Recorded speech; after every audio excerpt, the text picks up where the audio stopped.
Olá, seja bem-vindo a esse vídeo, onde a gente dá continuidade à jornada de experiência do cliente. No primeiro vídeo, eu falei da importância da experiência do cliente, de por que a experiência do cliente está sendo adotada pelas maiores e melhores empresas do mundo, o que é verdadeiramente a experiência do cliente e quais são os passos introdutórios para fazer uma experiência do cliente.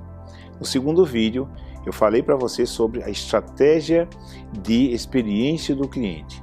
No vídeo de hoje, eu quero mostrar para você como você faz o planejamento da experiência do cliente.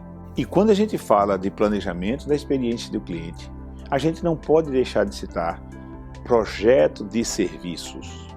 E projeto de serviços é um assunto que, historicamente, as pessoas acham que não é importante, porque um serviço, como é que eu vou fazer projeto? Porque quando você fala em projetar uma casa, quando você fala em projetar um tênis, quando você fala em projetar um edifício, um estádio, né, uma dessas arenas aí utilizadas na Copa do Mundo, isso são mega projetos que envolvem muita tecnologia, muito recurso, muita gente.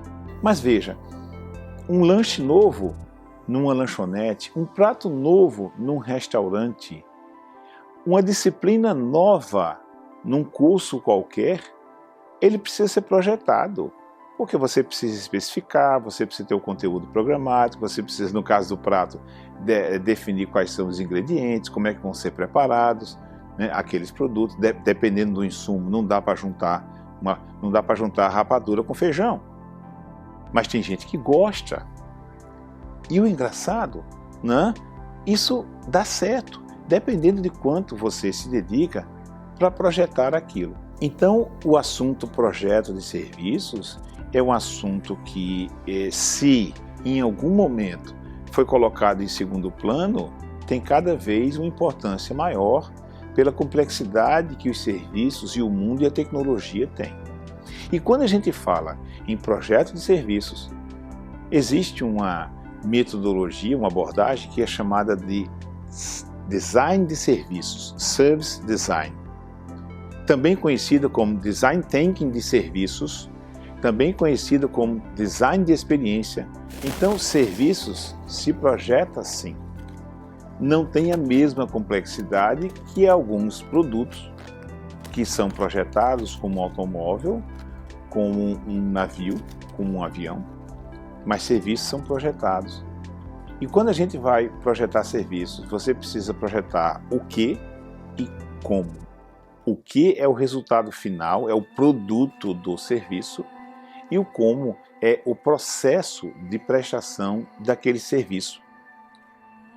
Você vai fazer um show, um mega show para 50 mil pessoas. O show em si, o conjunto de sensações, vamos dizer, a experiência que o cliente vai ter, é o produto final. Mas o processo é toda a montagem do show, a infraestrutura, montagem do palco, do sistema de som, os treinos e depois como é que as músicas vão ser cantadas, os painéis, as filmagens, as interações que vão acontecer ali durante aquele show. Isso é a parte de processo, né? É o projeto do processo. E a metodologia de projeto de serviços ganhou nos últimos anos grandes contribuições com o design de serviço, também conhecido como service design, design thinking de serviços, design de experiência, né, e outros nomes mais que são utilizados por aí. E a metodologia de design de serviços, ela usa o duplo diamante, que é uma metodologia, ou talvez até muito mais assim, uma abordagem com as suas 4 etapas, mas que basicamente envolve 2 grandes momentos de divergência e convergência, divergência e convergência. E o que é isso? É que você vai pensando várias possibilidades para depois você selecionar as possibilidades que você vai entregar no serviço que você vai projetar. Talvez essa seja uma das principais contribuições que o Design Thinking trouxe, sem entrar muito aprofundadamente na metodologia do Design Thinking. E o que é o design de serviço?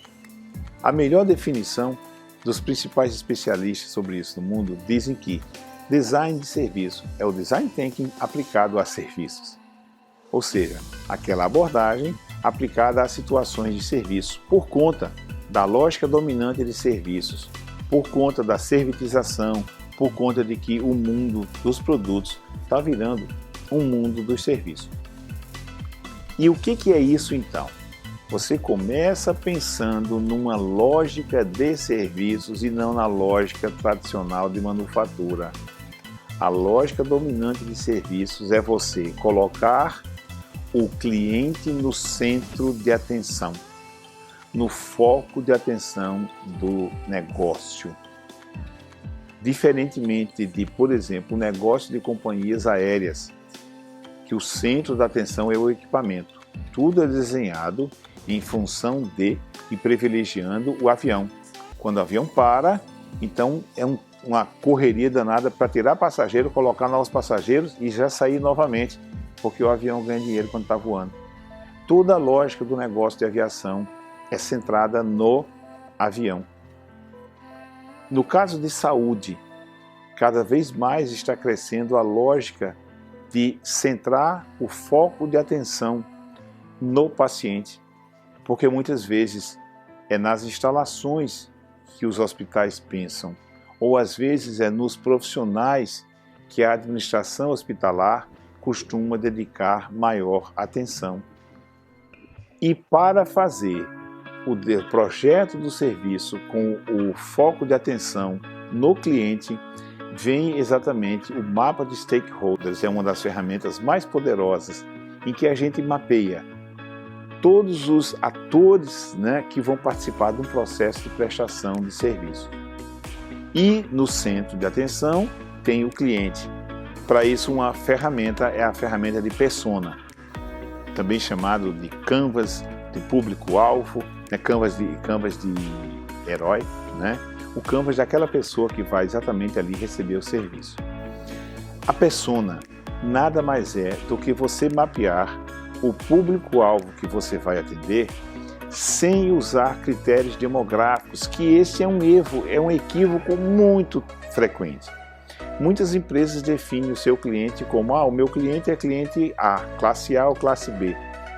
Veja, quando alguém está dizendo que o seu cliente é classe A, B ou C ou D, está pensando no critério principal que classifica as pessoas em função do nível de renda. Algumas outras empresas pensam, além do nível de renda, do nível de escolaridade, sexo, idade, região onde mora, mas tudo isso são critérios demográficos. E o que você precisa é pensar em critérios psicográficos. O que são critérios psicográficos? O conjunto de necessidades, expectativas, desejos, sonhos, dores e vontade de ganho que as pessoas têm. Porque as pessoas vão a um determinado local não pelo nível de renda que ela tem, mas porque ela vai procurar resolver determinados desejos que ela tem. A persona é o mapeamento do perfil do seu cliente-alvo usando esses critérios psicográficos, além dos critérios demográficos. Uma vez que você colocou, então, o cliente no centro da atenção e desenhou a persona, você vai fazer a jornada. O que é a jornada? Eu apresentei no vídeo anterior o ciclo de serviço. A jornada é você mapear de maneira detalhada o ciclo de serviço do cliente, que é enquanto o cliente está recebendo o serviço, mas você identificar o que acontece antes do cliente chegar à empresa e o que acontece depois do cliente chegar à empresa.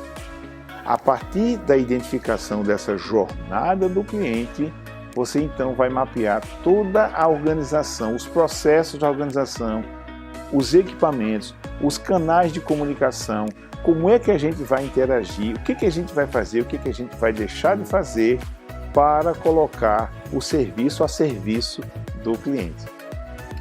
E quando eu falo de o serviço a serviço do cliente, existe um conceito extremamente poderoso, forte, mas nem sempre utilizado, que é o conceito de servir, que é você se colocar a serviço do cliente, do usuário, do paciente, do cidadão, do aluno. E algumas organizações têm uma verdadeira dificuldade, algumas empresas têm uma verdadeira ojeriza em se colocar a serviço de alguém, porque se colocar a serviço de alguém parece ser uma condição de submissão, uma condição de inferioridade. O conceito de servir traz embutido o comportamento servidor, que são alguns elementos de extrema importância para a gente incluir nos processos e nas atividades das pessoas. Uma das ferramentas mais poderosas, no meu entender, do design de serviço é você fazer uso do arco dramático. O arco dramático é como é que você vai se comportar em função de uma outra ferramenta também muito poderosa, que é a jornada emocional do cliente. O que é a jornada emocional? Como é que o seu cliente tem os altos e baixos em função de necessidade, de expectativa, de desejos, de cansaço, de vontades ao longo do serviço. E o arco dramático é como é que você vai planejar o seu serviço, tendo o comportamento das pessoas, a disponibilização de equipamentos e materiais e informações de acordo com a jornada emocional do cliente. Vou dar um exemplo de jornada emocional e arco dramático, já que eu falei tanto em show, mas é porque é bastante utilizado. Se você prestar bem atenção, o artista, a banda, quando vai fazer um show, ele deixa para tocar as músicas mais conhecidas e mais empolgantes no final. O que é aquilo? Aquilo não é feito por acaso. Aquilo é feito em função de um planejamento que ele tem, em que as emoções das pessoas elas vão crescendo, elas podem ir crescendo ao longo de um show. E quando o arco dramático é desenhado para tocar as melhores músicas no final, a intenção é que o público saia dali energizado, com aquela coisa, com aquela sensação de que, nossa, o show foi bom demais.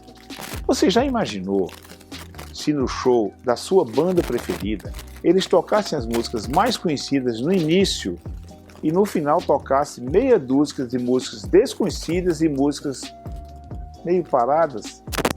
Você ia sair com uma sensação de, sabe, o show terminou antes da hora. Então, a jornada emocional, em função da jornada do cliente, a jornada emocional e o arco dramático são ferramentas muito poderosas que a gente pode utilizar para fazer o desenho da experiência do cliente. Então, assim eu concluo esse segundo vídeo, mostrando de maneira geral quais são as principais coisas que a gente pode fazer no design de serviço para planejar a experiência do cliente.